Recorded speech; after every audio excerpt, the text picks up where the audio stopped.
can you see me? Oh, there you are. There you are, everyone. Listen, I think Daniel today is gonna be talking about Air France. Bonjour, bonjour, bonjour, mes amis, bisous pour, yeah, blah, blah, blah. Let's see how it goes. So yeah, welcome to the new episode of Discover. I don't know what he says, but I think it's Discover the Airlines. Yeah, I have to be talking really slow because, he doesn't know I'm here. So hit that like button and subscribe. Oh my god, he's coming. I have to go get it. I have to go.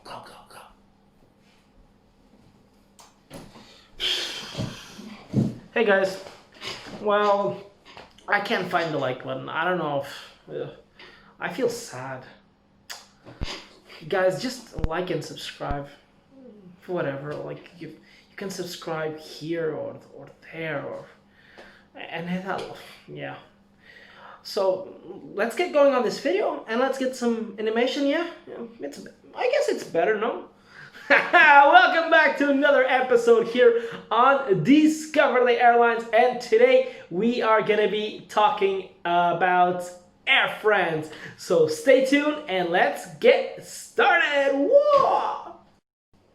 So everyone knows the livery Air France, known for its tricolor tail and as well the big Air France letters in its fuselage.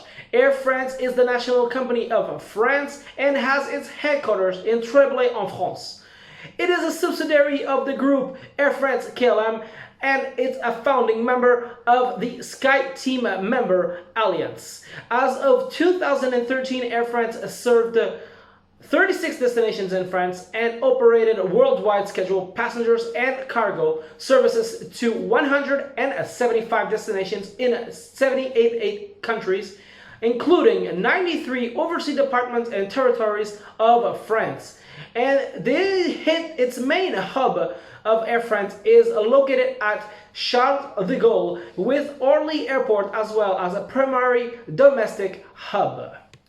Air France was formed on October 7, 1933 from a merge of Air Orient, Air Union, Compagnie Générale Aéropostale, and Compagnie Navigation Airlines and Société Générale of Transport Aérien. During the Cold War, from 1950 and 1990, it was one of the three main Allied scheduled airlines operating in Germany at West Berlin, Timpfel, and Tegel airports. In 1990, it acquired its operations from domestic carrier Air Inter and international rival UTA, Union of Transports Aériens. It served as a French primary national flag carrier for decades prior to 2003 merge with KLM. But how did Air France start to fly? Well, in 1936, Air France added the French-built twin-engine Potis 62 aircraft to its fleet, featuring two compartment cabins that could accommodate 14 to 16 passengers. On the 26th of June 1945, all Air France air transport companies were nationalized. On December 29, 1945, a decree of the French government guaranteed that Air France management the entire Air France air transport network.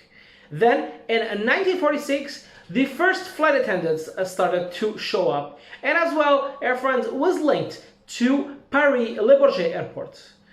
At the time, the network covered 160,000 kilometers to climb to the biggest, longest in the world. Société Nationale Air France was set up on January 1st of 1946. So it was really hard to schedule flights back in times, but these flights were scheduled on Douglas DC-3 aircrafts. On July the 1st, 1946, Air France started a direct flight between Paris and New York, but it had a fuel stop at Shannon and Gardner with just a fuel. The Douglas DC-4 piston engine airlines covered the route in just under 20 hours, so it was taking 20 hours. Imagine right now it takes around 5, 6, 7, 8 hours to go to somewhere long, far. Even with the Concorde, it used to be really fast, but back in times, 20 hours. And of course, in September 1947, Air France started to go and stretch east to New York and Fort-de-France, Buenos Aires to Shanghai. Since I talked about the Concorde just a few seconds ago, let's go back to 1976. On January 1976, Air France operated its inaugural supersonic jet flight service from Paris Charles de Gaulle to Rio via Dakar. It was a really fast route and it was really something new to aviation. Then, as well, on the November 22nd of 1977, Paris-New York was made in 3 hours and 23 minutes at about twice the sound of speed. Actually, the speed of sound. Of course, that Concorde was just not Air France. There was another airlines, and that was British Airways. They together emerged and formed a group. But now, unfortunately, after the disaster that happened in Paris Charles de Gaulle, and as well, it was not that efficient to have this aircraft because of costs. The aircraft is now stopped for long, and you can see this aircraft at Paris Charles de Gaulle and as well in London Heathrow, one with the French livery, the other with the British Airways.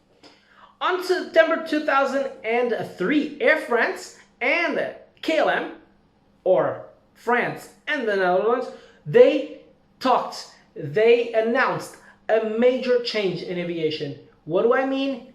The join of Air France KLM. The merge became reality on May the 5th, 2004, at the point former Air France shareholders were owning 81% from new firm. So that's actually a big part of what Air France was holding, as KLM was holding the rest of exactly 19%.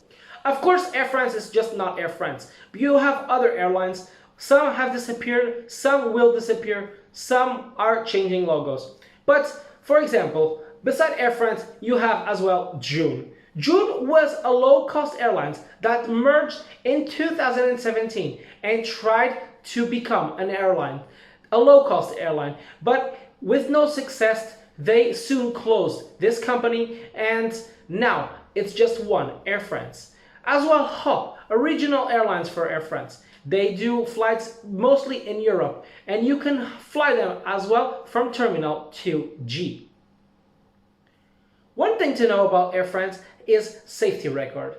Well, Air France had a couple of disasters, some eventual crash that killed some people. But of course, it is important to know that Air France was involved in a major accident happened on the 1st of June 2009, where Air France flight 447, an Airbus A330-200, crashed into the Atlantic Ocean, coming from Brazil and killing everyone that was on that aircraft, unfortunately. But accidents happen, and today Air France is still there. It's still one of the biggest airlines in the world. It's known for every good things they do. But remember, Air France will forever be the French national airlines. So this is basically it for this video, and I hope you guys enjoyed it. Don't forget to like and subscribe if you're new, and of course follow me on Instagram. That's it for me. I hope you guys are fantastic. I wish you a pleasant night, and guys, remember, aviation is fantastic. Knowing a little bit of these stories is fantastic. I know that normally you don't Google and you don't do this research about this or that. And talking is much more easier, so you can pay attention. It's like in classroom. So guys, I hope you guys enjoyed it, and I hope to see you in the next video. So, bye-bye guys.